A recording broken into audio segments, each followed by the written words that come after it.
Alors je vous avoue que ce top, si j'avais pu m'en passer et ne pas le faire, ça aurait été avec plaisir. Malheureusement, il faut aussi savoir traiter les bonnes comme les mauvaises nouvelles. Et chaque année, la Mutuelle des motards publie le top 10 des motos les plus volées en France. Et c'est donc bien évidemment ce à quoi on va s'attaquer aujourd'hui, sur l'année 2025. Et vous allez le voir, que deux marques ressortent tristement de ce classement comme les maîtres absolus de la catégorie des motos volées. Il s'agit de BMW et de Yamaha. Donc ça va être intéressant aussi pour créer un petit peu de prévention autour de ces machines. Si vous souhaitez les acquérir, d'avoir un peu des précautions supplémentaires pour être certain de ne pas vous les faire subtiliser. On va regarder ça ensemble, je pense que c'est quand même un sujet qui est intéressant. Donc bonjour à toutes et à tous, bienvenue dans ce Moto Bistro un petit peu spécial, un top.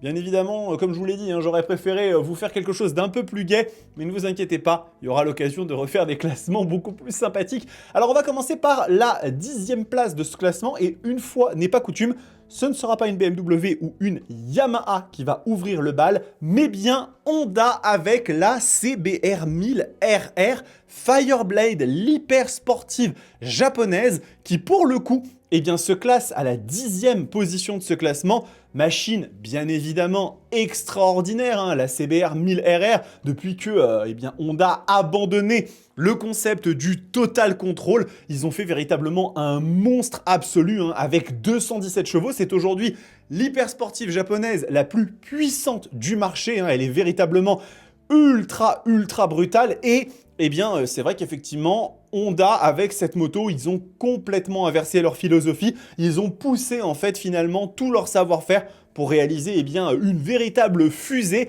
Et malheureusement, c'est vrai que cette moto, elle attire la convoitise. Vous allez le voir, on va y revenir un petit peu sur le sujet des hypersportives juste après, parce qu'il y a quelque chose d'assez intéressant à en tirer, une leçon plutôt assez curieuse. Mais voilà, la CBR 1000 RR ouvre ce classement des motos les plus volées de France. Et nous allons continuer, cette fois-ci, on va bien parler de Yamaha avec la Ténéré 700. Cette moto qui est véritablement pour moi un mystère au niveau de son classement des ventes, parce que la Ténéré 700, c'est avant toute chose une machine de pure off-road. C'est une franchisseuse, bien plus que n'importe quelle Africa Twin ou KLE. C'est vraiment une machine qui a des caractéristiques qui sont prévues pour. Et d'ailleurs, il en existe tellement de versions différentes de cette Ténéré 700 qui ont chacune des spécificités. On a la World Raid, la Rally, etc. Et encore aujourd'hui, elle est totalement dans cette liste, finalement, dans cette triste liste des motos les plus volées. Et ce n'est pas la première fois qu'elle y apparaît, elle a été souvent là-dedans. Donc, Ténéré 700, machine extrêmement chouette, si vous souhaitez faire du off-road, parce que si vraiment vous souhaitez plutôt une moto polyvalente, je vous encourage quand même à plutôt partir sur une petite Tracer, ce sera quand même plus adapté, ou une MT-07, mais c'est vrai qu'effectivement, elle aussi, elle est très rapidement convoitée par des personnes aux mauvaises intentions, donc faites attention là-dessus. Ténéré 700, ça fait vraiment partie des machines qui sont dans le collimateur des voleurs. Donc voilà, on est sur la 9e place, et là désormais, on va passer à la 8e avec encore un autre constructeur. J'ai dit qu'il y en avait deux qui se tiraient un peu la bourre. Vous allez voir qu'on va faire des allers-retours entre l'un et l'autre assez fortement, et nous allons parler donc de BMW avec la S1000 RR. Et oui, la S1000 RR qui est donc la 8e moto la plus volée de France. C'est vraiment, encore une fois, malheureux à dire, cette moto qui est absolument exceptionnelle sur toutes les caractéristiques. Vous savez très bien ce que j'en pense. La S1000 RR, je vous ai toujours dit, c'est pour moi la moto hyper sportive la meilleure du marché aujourd'hui, parce qu'elle est à la fois ultra puissante et extrêmement efficace sur le circuit. Je vous rappelle qu'on est sur un 4 cylindres en ligne de 212 chevaux avec la technologie ShiftCam. C'est vraiment un petit monstre, mais en même temps, c'est une moto qui est pensée pour l'usage quotidien, avec le régulateur de vitesse, les warnings, les poignées chauffantes si vous le souhaitez. Il y a tout un tas de petits agréments sur cette moto qui font que elle se vit mieux. Elle chauffe aussi un petit peu moins, je trouve, que les contreparties italiennes. Donc voilà, c'est une moto qui, elle, pour le coup, est également extrêmement prisée de personnes aux mauvaises intentions. Et alors, ce qui est très intéressant, je vais me permettre de revenir très rapidement sur un article de Motoservice qui avait publié un petit peu les chiffres de vente des sportives en 2025, parce qu'on s'était rendu compte que les sportives revenaient un petit peu au front assez fortement. On voit que la S1000RR, c'est une moto qui se vend énormément, 487 unités, 83 pour la M1000RR, ce qui fait qu'on est à un peu plus de 570 unités, voire même 570 tout pile quand on prend les deux, et que quand on regarde la CBR 1000RR Fireblade, les deux versions, elles se vendent à moins de 200 unités alors qu'elles rentrent dans le classement. Mais si vous prenez par exemple une machine comme la Panigale V4, la Panigale V4, c'est une moto qui se vend à presque 2 fois le nombre de la CBR 1000RR Fireblade et pourtant, elle n'apparaît pas dans ce classement. Après, pour les autres hyper sportives, c'est un petit peu plus compliqué parce que les ZX10R, vous voyez qu'il s'en est vendu quand même beaucoup moins. On est sur quelque chose d'un petit peu moins poussé. Même la Yabusa, finalement, qui est une machine qui se vend à 228 unités, eh bien, elle ne rentre pas dans ce classement. Donc, ce n'est pas toujours une question de rapport entre le nombre de machines vendues et le nombre de machines volées. La Honda, elle, rentre dans ce classement, alors que pourtant, ses ventes sont inférieures à d'autres hyper sportifs de la catégorie. Donc, le lien ne se fait pas forcément. Si vous voyez votre moto, qu'elle est dans le top des motos les plus vendues en France, n'allez pas forcément en conclure que ça va être une moto volée. Et si elle n'est pas dans ce classement, eh ben, n'allez pas non plus en conclure qu'elle est forcément à l'abri. En règle générale, ce que je vous recommande, c'est quand même de garder le maximum de précautions, une assurance, tout risque, encore le mieux, si vous avez des motos qui valent un peu cher, c'est quand même le mieux. Et puis aussi des précautions avec des U ou des blocs qui sont soudés au sol, vous savez. Il y a pas mal de solutions aujourd'hui qui existent. Elles n'arrêteront jamais un voleur, mais par contre, elles pourront le ralentir suffisamment pour le décourager. Et ça, c'est quelque chose qui mérite quand même qu'on s'y attarde un petit peu. Nous allons maintenant passer à la 7e classe de ce classement avec une machine tristement célèbre, elle aussi extraordinaire, bien sûr. Il s'agit de la BMW R1250 RT. On parle même pas de la 1300. La 1250 caracole encore malheureusement en tête de ces motos très convoitées. Et donc, la machine est à la 7e place. Donc, la RT, c'est une moto qui est bien évidemment fantastique. C'est une routière pur jus qui a l'exploit en cela de concilier plusieurs personnalités, plusieurs caractères. C'est une moto qui peut être extrêmement agile, très surprenante malgré son gabarit imposant, mais aussi ultra confortable, faite pour le voyage.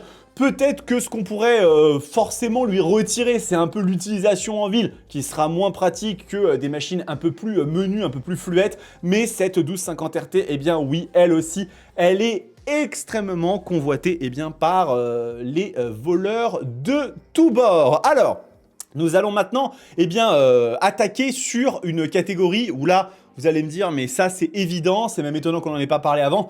C'est justement parce que les machines sont tellement hautes dans le classement que ça en est assez triste puisque ce n'est même plus la génération actuelle. On va suivre un petit peu le même chemin que la R1250 RT, mais cette fois-ci nous allons parler des 1250 GS et GSA. Et alors là, oui effectivement, vous le savez, c'est quelque chose qui ressort assez fréquemment que les GS, ce sont des machines assez souvent volé et pour le coup ça ne rate pas. Après là pour le coup c'est un lien direct au nombre d'immatriculations. La GS ça a été pendant très longtemps l'une des motos les plus vendues de France et elle n'a été que remplacée par sa grande sœur la 1300. Donc oui c'est la machine qui est très souvent dans ce genre de classement, que ce soit la GS, que ce soit la GSA. Encore une fois, je sais à quel point il y a énormément d'entre vous qui adorent cette moto et je peux le comprendre, je peux réaliser à quel point une GS c'est fascinant, c'est polyvalent, c'est puissant, c'est coupleux, c'est confortable et c'est aussi extrêmement volé. Donc là il va falloir faire très attention là-dessus pour éviter d'avoir des mauvaises surprises. Encore une fois, toutes les précautions que je vous ai données sont de rigueur. On rentre désormais dans la deuxième partie de ce classement, deuxième moitié, avec ici une moto qui sort un petit peu des catégories qu'on a eues jusque-là, puisque c'est un roadster et c'est Yamaha qui revient dans le classement avec la MT-09, elle aussi, malheureusement, Yamaha et BMW vont devoir se coltiner cette réputation de machine très prisée. Écoutez, c'est plutôt flatteur, mais en même temps, ça cause aux propriétaires quelques désagréments. Et la MT-09, définitivement, fait partie de cette catégorie de motos qui sont extrêmement dérobées. Et donc, cette machine que j'ai eu l'occasion de tester d'ailleurs à Lanzarote en février 2024, mon premier essai presse, moto fantastique. Moto fantastique, la MT-09 avec son CP3 qui n'a pas perdu un cheval, 1 Nm de couple depuis sa sortie en 2014 et cette fameuse campagne Dark Side of Japan qui a été remise à jour. C'est une moto vraiment extrêmement bien née, hein. Je vous invite à vraiment la tester parce que la machine a un nombre de qualités qui est assez fou et elle a beaucoup évolué par rapport aux anciennes versions de la MT-09. Nouvelle ligne, nouvelle électronique, vraiment pas mal de choses qui ont été changées. La version SP est encore meilleure et peut vraiment faire des petites merveilles et venir un petit peu commencer à se frotter aux grandes reines de la catégorie des roadsters mid-size premium. Donc voilà, là on est sur la 5e position de ce classement. Et nous allons continuer, eh bien, tout simplement à avancer avec encore une fois Yamaha. Et là on passe un cap en termes de machines un petit peu convoitées et volées avec la tristement célèbre Tracer 9. Et oui, alors celle-là, c'est la coqueluche des voleurs de tous bords. C'est vraiment une moto qui est, beaucoup la qualifient comme ingardable, tout simplement. Impossible de garder cette machine sans se la faire voler parce que c'est une moto qui est juste ultra appréciée par ces personnes mal intentionnées. Et encore une fois, la Tracer 9, c'est une machine qui est pour le coup, ça me crève le cœur avec la MT-09 aussi parce que c'est une moto qui est fantastique. Toutes les machines dont je vous ai parlé dans ce classement, elles sont quand même exceptionnelles. Mais la Tracer 9, aujourd'hui, c'est objectivement parlant la moto la plus technologique du Japon, probablement l'une des plus technologiques au monde avec énormément de nouvelles choses. Le YAMT, les feux matriciels LED, avec des nouveaux écrans, nouvelles techno, freins combinés sur la version GT et GT+. Enfin, c'est vraiment une moto qui est fantastique. Malheureusement, c'est une moto qui est fantastiquement volée. Donc ça, vraiment, si je peux vous donner qu'un seul conseil, c'est tout ce que je vous ai dit, et peut-être aussi un peu de résignation à l'idée qu'à un moment ou à l'autre, vous allez vous la faire piquer. Clairement, moi, je ne serais même pas à ça de me dire, je vais peut-être rajouter dans ma tête le budget avec peut-être la valeur de l'assurance, on va dire, vous savez, déduit de la franchise, etc., de ce que ça me coûterait, parce que franchement, c'est vraiment quelque chose qu'il faut avoir en tête avec ce genre de machine, c'est que tôt ou tard, surtout si vous sortez un peu avec et tout, vous risquez de vous la faire voler. Très fortement, vraiment la Tracer 9. Et elle n'est devancée en cela que par, exactement la même machine en version plus petite, à savoir la Tracer 7, elle aussi, ultra volée, ultra dérobée. C'est une machine qui, encore une fois, est très polyvalente, extrêmement sympa. Je la porte un peu moins dans mon cœur que la Tracer 9 parce que je trouve que le moteur est quand même, somme toute, un peu moins enthousiasmant. Le CP2 de la MT-07, c'est un bon bouilleur, mais bon, c'est quand même un petit peu moins poil aux pattes que la MT-09 et la Tracer 9. Mais voilà, encore une fois, Tracer 7 ici, faites très attention avec ce genre de moto. Ça peut partir hyper vite. Et donc, prenez vos dispositions. Mais encore une fois, c'est des machines qui sont extrêmement sympathiques pour qui veut une MT-07 plus polyvalente, plus complète au quotidien et plus confortable. C'est directement ce qu'il vous faut, mais il vous faudra également une excellente assurance. Nous rentrons dans les 2 dernières places de ce classement, avec pour une fois une sortie de terrain. On va pas parler de BMW, on va pas parler de Yamaha, on retourne chez nos amis de chez Honda et l'Africa Twin. Et oui, l'Africa Twin, mais comment ne pas parler de cette légende absolue du off-road avec ces images exceptionnelles. Ou si je ne dis pas de bêtises, c'est notre ami Brian de la chaîne Black Market qui a fait cette pub. Rendez-vous compte un petit peu du prestige d'apparaître comme ça sur une publicité de Honda.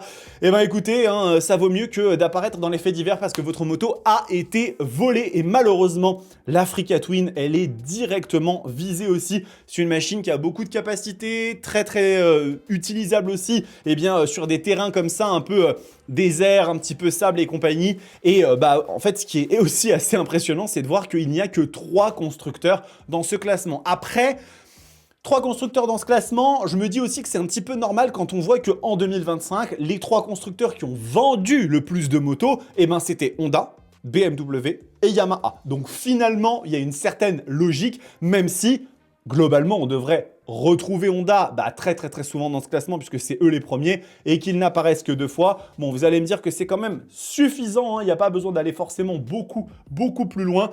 Et donc, la première de ce classement, celle qui remporte la triste couronne de la moto la plus volée de France en 2025. Et écoutez, ne cherchez pas plus loin, vous savez déjà dans votre cœur de quelle machine il s'agit. Nous allons bien évidemment parler de la R1300 GS et GSA. Oui, si la 1250 qui n'existe plus depuis 2 ans est dans une place aussi élevée au classement, vous vous doutez bien que la nouvelle version, elle va être eh bien tout en haut. Et c'est triste à dire parce que vraiment pour le coup cette moto elle est fantastique, elle est formidable, le nouveau Boxer 1300cc avec ses 145 chevaux, ses 149 Nm de couple, j'en sais quelque chose, j'ai une R1300R dans le garage actuellement, je suis très content. Et ben dans cette version ultra polyvalente, ultra confortable, ultra je sais absolument tout faire. Et ben malheureusement, écoutez, qu'est-ce que vous voulez que je vous dise? Oui, c'est une des motos les plus volée, si ce n'est la plus volée en version GS ou GS1, un long cours avec son gros réservoir de 30 litres. C'est une machine qui est extrêmement prisée de toutes ces personnes qui ont des mauvaises intentions. Donc encore une fois, un GS, GSA, c'est la même histoire, alarme, assurance, bloc disque, éventuellement un traceur, pas la Yamaha, le petit objet que vous mettez pour suivre la moto, même si, voilà, encore une fois, tout ça n'arrêtera pas un voleur s'il veut vous voler votre moto, ça va le ralentir et des fois suffisamment pour que ça se devienne trop dérangeant pour lui ou qu'il y ait du monde qui passe ou quoi que ce soit. Mais voilà, ça peut être quelque chose de très important à retenir. Voilà, écoutez, c'est un classement que j'aurais préféré ne pas faire, mais qu'est-ce que vous voulez, on ne choisit pas toujours. L'actualité, c'est comme ça et je me devais également de vous en parler. Vous me direz un petit peu ce que vous en pensez dans les commentaires. Est-ce que vous possédez une de ces machines? Et dites-nous un petit peu qu'est-ce que vous avez mis en place pour éviter qu'elle soit dérobée. Voilà, écoutez, on a beaucoup de contenu qui va arriver dans les prochains jours, donc je vous invite à vous abonner à la chaîne si ce n'est pas encore fait. C'est le meilleur soutien que vous puissiez m'apporter. En attendant les amis, prenez soin de vous, kiffez vos bécanes. Ciao!